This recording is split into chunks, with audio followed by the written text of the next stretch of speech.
Hi, I'm Michael Harris, and for over 30 years, I've been helping older adults learn how to take better care of their health. Tonight, I want to sit with you. Imagine we're at your kitchen table, a warm lamp on, a cup of tea cooling just enough to sip, and talk about something surprisingly comforting, what you can skip. Not because you're giving up, but because wisdom often means choosing less, not more. We'll explore 5 common health checkups that many people over 70 find may help less than hoped and sometimes even stir up trouble. I'll share gentle stories, simple pictures you can hold in your mind, and one small thing you can try tonight after you wash the dishes and put your feet up. And I'm going to keep 2 little surprises hanging for a while. The most useful bedtime question I recommend before saying yes to a test, and an evening habit that many say leads to calmer nights and steadier mornings. We'll circle back to both. Let's start with a big one that often sits on the calendar like a heavy stone, the colon exam. As we move into our 70s, the math of benefit and risk shifts. For many healthy folks earlier in life, looking for trouble inside the colon made sense. Later on, the chances of finding something that truly changes your life may go down, while the chance of bleeding, infection, sedation problems, or just a long uncomfortable day may go up. I think of Linda, who told me she felt strong pressure to schedule another exam at 74 because it's what I always do. When we talked through her last test, clear years back, and her health priorities now, she realized she'd been carrying a habit, not a plan. Research suggests that for many older adults without new bowel symptoms or a strong personal history, fewer invasive checks may be reasonable. Think of it like pruning a garden in late season. You don't cut just to cut. You snip only what will truly help the plant. Have you ever had a test in the past with reassuring results and no new bowel changes? Tonight, take a sticky note and write down the year of your last colon exam or stool test. Put it by the kettle. Tomorrow, ask your care team whether a gentler stool-based check might be a better way forward, or whether it's reasonable to pause. If you take blood thinners or have had anesthesia issues before, that's extra reason to plan carefully. Now, imagine you're settling onto the sofa, the TV remote in your hand, and a breast screening reminder pops up in your thoughts. For many women, mammograms became a yearly ritual, like changing the batteries in the smoke alarm. In the later years, that ritual can bring more callbacks, extra pictures, and even treatments for slow-growing findings that would never have bothered you. Ellen, 87, once told me she spent a frightened weekend after a call that led to more imaging, then a biopsy, and in the end, a label for a tiny change that never needed active treatment. She felt wrung out like a dishcloth. Research suggests that as we age, the balance tilts. There can be more false alarms, more stress, and less chance that finding a tiny spot will lead to a meaningful difference in how long or how well you live. Picture sorting a big box of old buttons in the evening light. You could spend hours chasing the smallest ones, but will your sweater hold any better tomorrow? Have you ever had a callback that stole your sleep? Tonight, jot down 2 things: when your last mammogram was, and what result matters most to you now, fewer alarms or finding every tiny change. Bring those notes to your next visit and ask whether spacing out, choosing not to screen, or focusing on awareness of new symptoms fits your goals. If you have new breast changes, that's a different story. Bring those up right away. Let's talk about the PSA blood test for the prostate, the little marker that can set off a chain of appointments before you've even finished your morning coffee. Some men in their 70s and 80s find that a higher number leads to scans, biopsies, and treatments that can change everyday life, sometimes without helping them live longer or feel better. I think of Harold, who started with a single lab slip and ended up with weeks of worry, more procedures than he expected, and side effects that bothered him every day. Research suggests that this marker often discovers slow changes that many older adults would never notice. Imagine your yard at dusk. A few dandelions in the grass don't always mean you need to dig up the whole lawn. How would you feel about finding a slow-changing issue that might never bother you, especially if the path forward could bring side effects? Tonight, write one sentence on a note card. What matters most to me is. Maybe it's keeping your strength for walks, or not living under a cloud of testing. Bring that sentence to your next visit and ask whether continuing the PSA makes sense for your goals. If you're on medicines that affect urination, or you have new urinary symptoms, mention those too. Those details can guide a more thoughtful plan. Bone checks are another place where more doesn't always mean better. Many folks in their 70s worry about thin bones, and that's understandable. The first scan can be helpful to see where you stand, but repeating the scan too often rarely changes the plan, and we sometimes chase tiny shifts that don't improve balance or strength. Marisol from my chair yoga group told me she felt like she was living scan to scan. One day she said, "I finally asked myself, does this machine know more about my risk than how steady I feel carrying laundry upstairs?" Research suggests that for many older adults, the most powerful choices for bone health are not on the scanner table, but in the living room.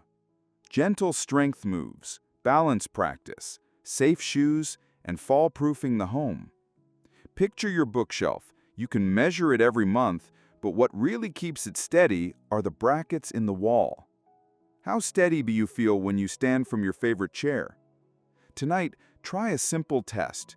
See how many calm, controlled sit-to-stands you can do from a sturdy chair in 30 seconds without pushing with your hands.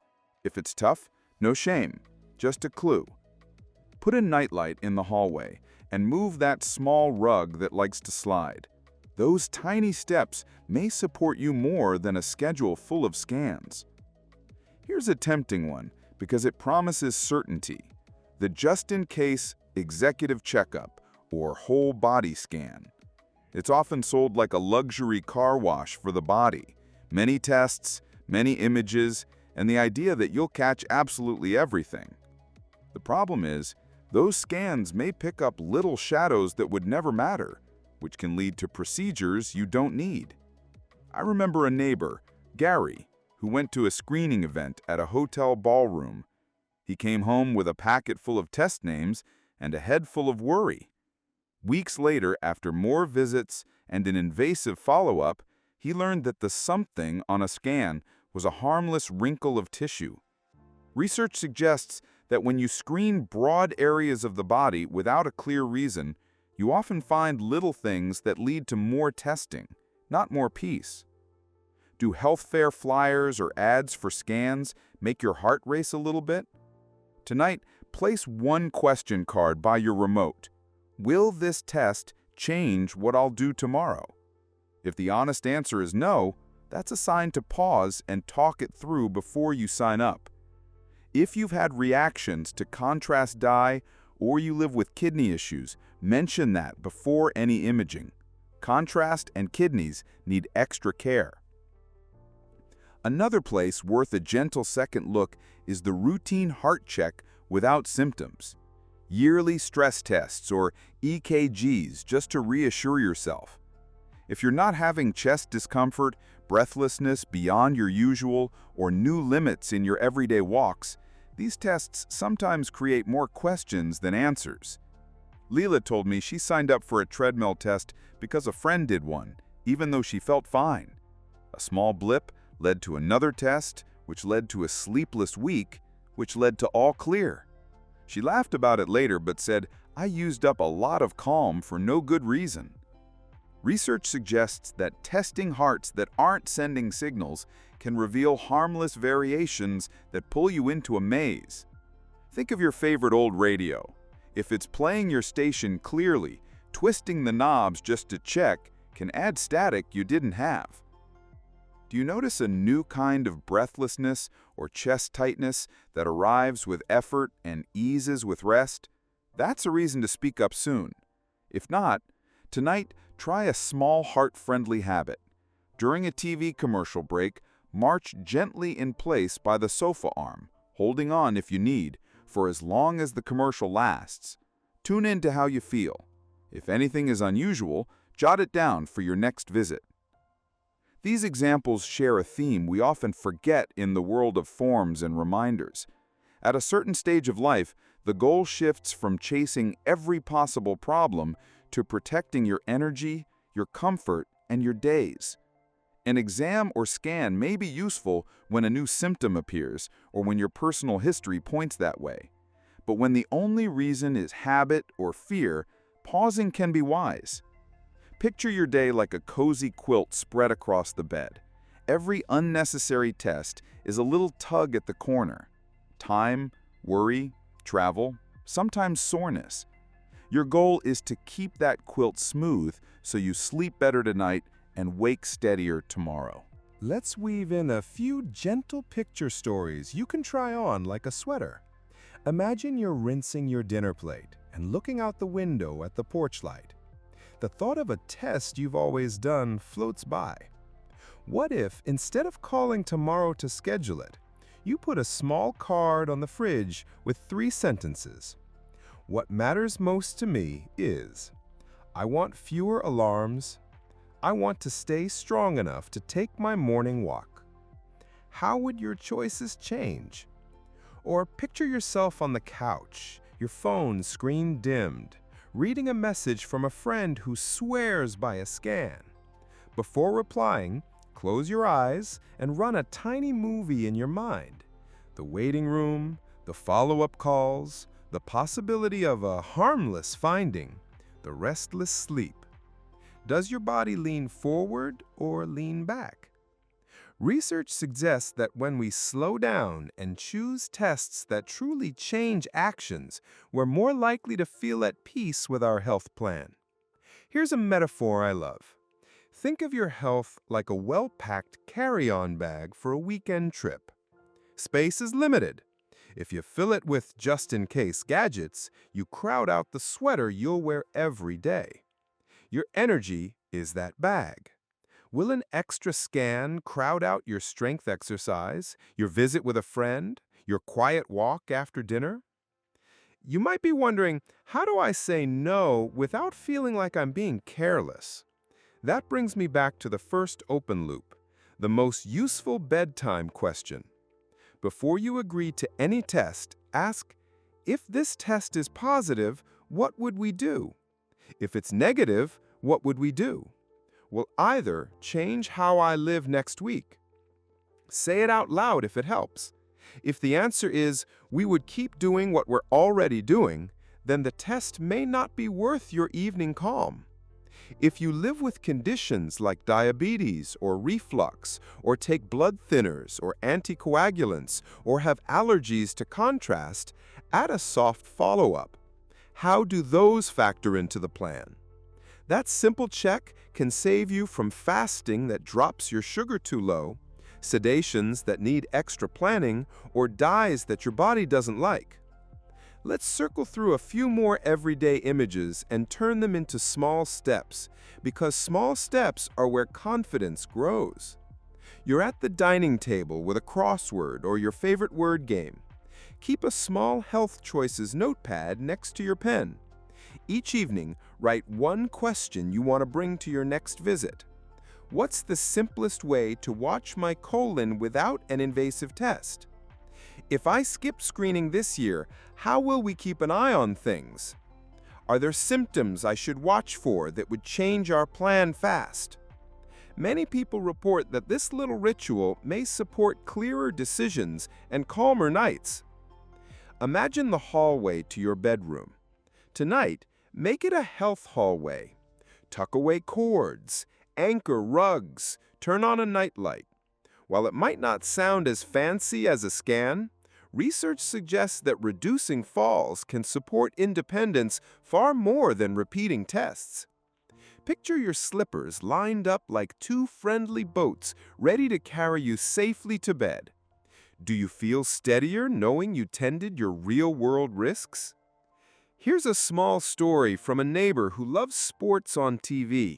He started doing commercial break moves, where during each commercial break, he'd stand, roll his shoulders, and take 5 slow breaths. He said it felt like rinsing worry out of his body. That became his evening habit, the second open loop I promised. A simple ritual many older adults say leads to calmer nights and steadier mornings is the 2-minute wind down. Turn off bright screens 10 minutes before bed, sit with a warm drink, and breathe slowly while you write a single sentence about tomorrow's main intention. It could be, call my granddaughter, or ask about spacing out the mammogram, or walk to the mailbox after breakfast. This tiny practice doesn't treat anything. It simply helps your mind settle, which can help your choices feel less rushed and more your own. You might still wonder about health fairs, mailers, and ads that make screening look like a moral duty. Here's a friendly way to respond, even to yourself. I'm not avoiding care, I'm choosing care that fits my age and values. You deserve that tone, the same way you choose a comfortable chair for your living room rather than the stiffest one in the store. A test is a tool, not a trophy. If a tool won't change the work you're going to do, you can set it back on the shelf. Let's revisit those 5 areas with a simple rhythm you can hum in your head. Colon checks, shift toward gentler options or longer intervals when life is peaceful and past tests were clear. Breast screening in later years, consider whether the stress of alarms outweighs likely benefit for you now. PSA checks, ask whether finding a slow change would truly improve your days or just add steps you don't want. Bone scans focus more on balance, strength, safe lighting, and home setup than on frequent remeasurements. Big, just-in-case scans and routine heart tests without symptoms, pause, ask what action would follow, and don't be afraid to say, let's hold off. Each time, you're aiming not for perfect vigilance, but for wise vigilance. You're steering your ship by the stars you care about, comfort, independence, meaningful activity, rather than by every lighthouse on the shore. If you care for someone, maybe a spouse, a brother, a dear friend, you can gently bring them into this approach. Over tea, ask, what test are you carrying on your shoulders right now? Listen without fixing. Then share the bedtime question we opened. Will this change what we do next week? I've watched that single line take the air out of anxiety like opening a window in a stuffy room. I'll offer one more evening image. The house is quiet. You've turned off the last light in the living room. In the bedroom, the bed is neat, your book is waiting, and the nightstand has space because you tidied away a few old reminders. Your calendar can look like that nightstand. When it holds only what matters, your mind settles. Research suggests that when older adults focus on the tests that truly lead to meaningful changes, they often report more ease with their health plan. That doesn't mean ignoring new symptoms. It means wasting less time on noisy detours. Do you feel the difference between a calendar crowded with appointments and one with a few thoughtful stars? Now, to close both loops clearly, the most useful bedtime question is the one we've been practicing. If this test is positive, what do we do? If it's negative, what do we do? We'll either change what I do next week. Keep that on a card by your lamp. And the simple evening habit many find surprisingly helpful is the 2-minute wind down. Screens off, warm sip, one sentence about tomorrow's intention, and a few slow breaths. Not a cure for anything, just a gentle ritual that can help your choices feel steady and your nights a little quieter. As you think about what to skip and what to keep, let the feelings that matter guide you. Calmer nights, steadier mornings, simpler steps. You're not aiming to win a test scoreboard. You're shaping a life that feels like your own. If any new symptom appears, bowel changes, a new breast lump, chest discomfort, sudden breathlessness, unusual bleeding, speak up soon. Otherwise, it's okay to choose fewer exams and more evenings at home with your favorite mug and your softest lamp. I'd love to hear from you. What will you try tonight? A question card by the remote? The sit-to-stand test? The night light in the hallway? Or the 2-minute wind-down? Tell me in the comments which small step feels right. And if someone you care about lives with a calendar full of just-in-case tests, share this with them as a gentle invitation to breathe, to ask a wiser question, and to craft a calmer evening ritual together.